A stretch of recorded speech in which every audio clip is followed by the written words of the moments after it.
American people want us to create jobs. That's what we should be using this time on the floor for, not on this useless bill to nowhere that does serious damage to the health and economic well-being of America's families. In the spotlight tonight, depending on how you count it, today marked either the 31st or the 33rd time the House of Representatives voted to repeal the president's health care law. And for the 30-something time, the repeal passed, this time with 244 yeas, 185 nays. 5 Democrats voted with Republicans for the repeal.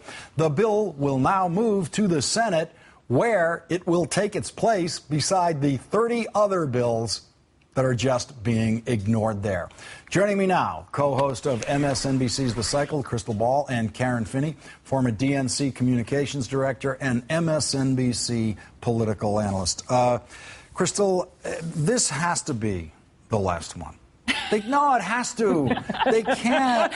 They just did this because, they felt like wicked bad, when the Supreme Court ruled against them on this thing. And they said, let's do that one more time. 33rd time's the charm, right? Isn't that what they say? We're done, right? They're done. Well, I do think that the politics of this are shifting. And we did have a new Washington Post poll out saying that now it's tied how voters feel about the health care law, 47-47, which is different. It used to be much more in favor of repeal. So that has changed.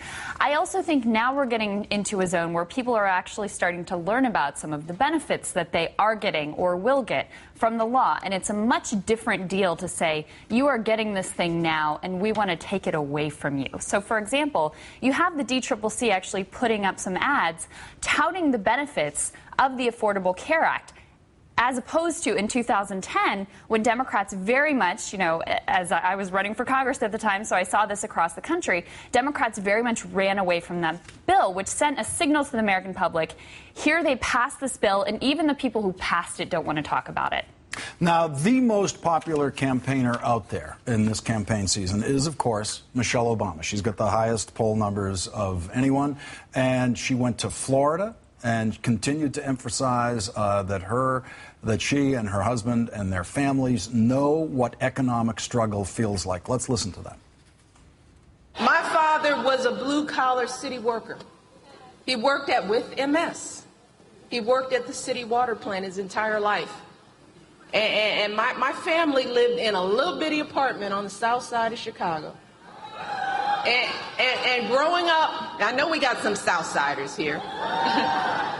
and growing up, I saw how my parents saved and sacrificed and poured everything they had into me and my brother. They held us to the same high standard of excellence because they wanted us both to have the kind of education they could only dream of. How many people can relate to that?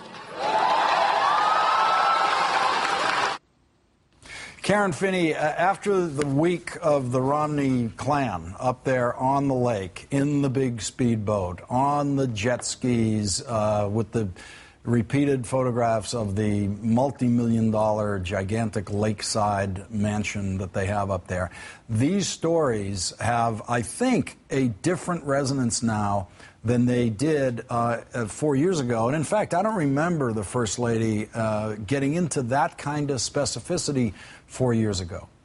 Actually, Lawrence, she did, because remember, her father also suffers from a medical condition, I believe it was MS, and so, they did talk about it some, but I think part of what's changed, and Linda Lake has talked about this, great Democratic pollster, that, part of what people want to know now is, do you understand what I'm going through? Can I trust you to understand what it's like to be a middle-class person in this country, working hard every day, trying to figure out how to send my kids to college, worrying about my health care? And think about just the contrast between the way, also in tone, Michelle was talking to that audience and connecting, and the way, there's so much wrong with what Mitt Romney said at the NAACP audience, but specifically on Obamacare. How dare he go into a room full of people who are one of the communities in this country, communities of color, who rely on the services that Obamacare is now going to provide, and say, I'm going to take it away, and not think that he has to have some kind of response to, and here's what I'm going to do instead. Right. So, mean, this idea of who do you trust and connecting with people, I think that's really what Michelle taps into. Well, let's just listen to some more of Michelle Obama, because I think she's a fascinating political speaker in that it's always fresh. I mean, it's interesting, Karen, that you've heard some of these things before.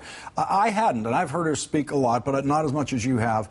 And she doesn't work with a prompter, and she seems to be speaking from the heart that Mitt Romney can't find in himself to speak. It's very powerful stuff. Let's listen to her talking about the president. Barack Obama is the son of a single mother who struggled to put herself through school and pay the bills. Barack is the grandson of a woman who woke up before dawn every day to catch a bus to her job at the bank. And even though Barack's grandmother was good at her job and helped support her family, like so many women, she hit that glass ceiling and watched men no more qualified than she was, men she'd actually trained, be promoted up the ladder ahead of her. Just understand that your president, Barack Obama, knows what it means when a family struggles.